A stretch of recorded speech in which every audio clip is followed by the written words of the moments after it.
Hello friends, ಹೇಗಿದ್ದೀರಾ ಎಲ್ಲ? ನಾನು ಚೆನ್ನಾಗಿದ್ದೀನಿ, ನೀವೆಲ್ಲ ಚೆನ್ನಾಗಿದ್ದೀರಾ ಅಂತ ಅಂದ್ಕೊಳ್ತೀನಿ. ಇವತ್ತು ವೀಕೆಂಡ್, ನಮಗೆ ಸಂಡೇ. ಸೊ ನಾನೊಂದು ಸ್ವಲ್ಪ ಫ್ಲವರ್ಸ್ ಎಲ್ಲ ತೊಗೊಂಡು ಬಂದು ರೀಪ್ಲಾಂಟ್ ಮಾಡೋಣ ಅಂತ ಪ್ಲ್ಯಾನ್ ಮಾಡ್ಕೊಂಡಿದ್ದೀನಿ.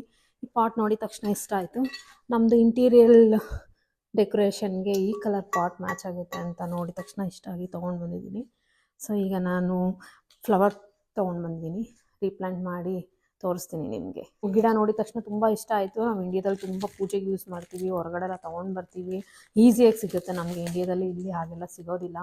ಸೊ ಹಾಗಾಗಿ ನನಗೆ ಇದು ಗಿಡ ನೋಡಿದ ತಕ್ಷಣ ತುಂಬ ಇಷ್ಟ ಆಗಿ ತೊಗೊಂಡು ಬಂದಿದ್ದೀನಿ.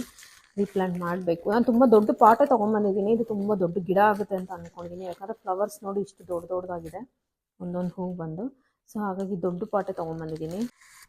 ಸೊ ಹಾಗೆ ಗಿಡಗಳು ಹಾಕೋದ್ರಲ್ಲೂ ತುಂಬ ಒಂಥರ ಖುಷಿ ಸಿಗುತ್ತೆ. ಮೈಂಡ್ ರಿಲ್ಯಾಕ್ಸೇಷನ್ನು, ಬಾಡಿಗೆ ಮೈಂಡಿಗೆ ಒಳ್ಳೆ ಎಕ್ಸಸೈಸ್ ಆಗುತ್ತೆ. ಸೊ ನಾನು ಆದಷ್ಟು ವೀಕೆಂಡಲ್ಲಿ ಒಂದೊಂದು ಹೊಸ ಗಿಡಗಳನ್ನ, ಹೊಸ ಮನೆ ಶಿಫ್ಟ್ ಆಗಿದ್ದೀವಿ, ಇಲ್ಲಿ ಹೊಸ ಮನೆ ತೊಗೊಂಡ್ವಿ ಅಮೇರಿಕಾದಲ್ಲಿ. ಸೊ ಹಾಗಾಗಿ ಈಗ ಯಾವ ಗಿಡ ಬೇಕೋ ಎಲ್ಲ ನೋಡಿ ನೀಟಾಗಿ ಹಾಕ್ಕೊಂಡ್ರೆ ನಮಗೆ ಹಾಗೆ ಸ್ವಂತ ಮನೆ ಇರೋದ್ರಿಂದ ಫ್ಯೂಚರ್ಗೆ ತುಂಬ ಯೂಸ್ ಆಗುತ್ತೆ. ಸೊ ಹಾಗಾಗಿ ನಮಗೆ ರೀಪ್ಲಾಂಟ್ ಮಾಡ್ತಾ ಇರ್ತೀನಿ. ವಾರಕ್ಕೊಂದು 2, 3 ಆ ಥರ ಸ್ಟಾರ್ಟ್ ಮಾಡಿದ್ದೀನಿ. ಸೊ ಎಲ್ಲ ವೀಡಿಯೋಗಳು ನಿಮ್ಗೆ ಒಂದೊಂದೇ ವೀಡಿಯೋ ಮಾಡಿ ತೋರಿಸ್ತೀನಿ. ತುಂಬ ಖುಷಿ ಆಗ್ತಾಯಿದೆ ನನಗೆ. ಸೊ ಇದು ಈ ಥರ ಹೋಲ್ ಇರುತ್ತೆ, ಪ್ಯಾಕ್ ಮಾಡಿರ್ತಾರೆ. ನಾವು ಬೇಕಂದರೆ ನೋಡಿ ಈ ಥರ ಓಪನ್ ಮಾಡ್ಕೋಬೋದು. ಹೋಲ್ ಮಾಡಿ ಕೊಟ್ಟಿರ್ತಾರೆ. ಕೆಲವರು ಓಪನ್ ಮಾಡೋದಿಲ್ಲ.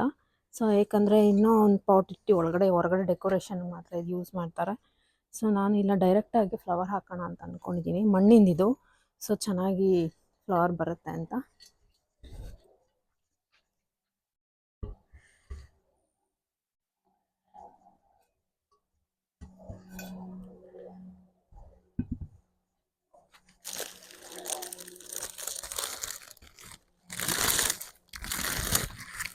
ನೋಡಿ ಹೀಗೆ ಈ ಥರ ಪ್ಯಾಕ್ ಮಾಡಿ ಕೊಟ್ಟಿದ್ದಾರೆ. ಗಿಫ್ಟ್ ಕವರ್ ಥರ.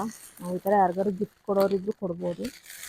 ಸೊ ತುಂಬ ಜನ ಇಲ್ಲಿ ಇರೋರೆಲ್ಲ ಹೇಗೆ ಯೂಸ್ ಮಾಡ್ತಾರೆ ಅಂದರೆ, ಈ ಥರ ಪಾಟೆಲ್ಲ ಗಿಫ್ಟ್ ಕೊಟ್ಟು ಒಂದು ಎಷ್ಟು ದಿನ ಆಗುತ್ತೋ ಅಷ್ಟು ದಿನ ಮನೇಲಿ ಇಟ್ಕೊಂಡು ಫ್ಲವರ್ ಒಣಗಿದ ತಕ್ಷಣ ಬಿಸಾಕ್ಬಿಡ್ತಾರೆ.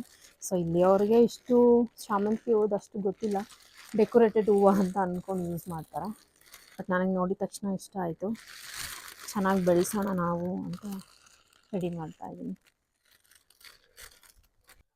ಸೊ ನೋಡಿ ನಾನೀಗ ರೀಪಾಟ್ ಮಾಡ್ತಾಯಿದ್ದೀನಿ. ಸೊ ಇಲ್ಲಿದ್ದು ಮಣ್ಣು ನೋಡಿ ಈ ಥರ ಇರುತ್ತೆ. ಕೋಕೋಪೀಟ್ ಅಂತ ಹೇಳ್ತಾರಲ್ಲ, ಗೊಬ್ಬರ. ಅದೇ ತುಂಬ ಗೊಬ್ಬರನೇ, ಕೋಕೋಪೀಟ್ ತುಂಬ ಇದರಲ್ಲಿರುತ್ತೆ, ಮಣ್ಣು ಇರೋದಿಲ್ಲ. ನಮ್ಮ ಇಂಡಿಯಾದಲ್ಲಿ ಮಣ್ಣು ಮಿಕ್ಸ್ ಮಾಡಿ ಅದ್ರ ಮೇಲೆ ಕೋಕೋಪೀಟ್ ಹಾಕ್ತೀವಲ್ಲ, ನೋಡಿ ಅದೇ ಥರ ಇದು ಡೈರೆಕ್ಟ್ ಕೋಕೋಪೀಟ್ ಅನಿಸುತ್ತೆ. ಗೊತ್ತಿಲ್ಲ ಏನೇನು ಇಂಗ್ರೀಡಿಯೆಂಟ್ಸ್ ಇರುತ್ತೆ ಒಳಗಡೆ ಅಂತ.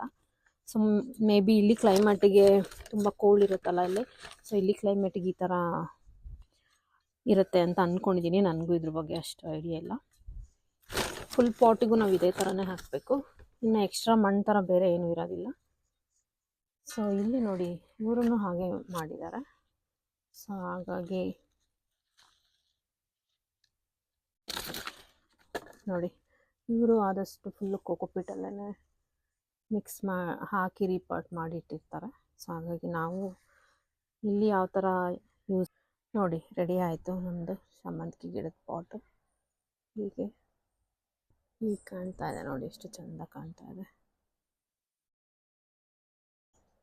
ವಿಡಿಯೋ ಇಷ್ಟ ಆಗಿದ್ರೆ ಲೈಕ್ ಮಾಡಿ, ಸಬ್ಸ್ಕ್ರೈಬ್ ಮಾಡಿ. Thank you everyone.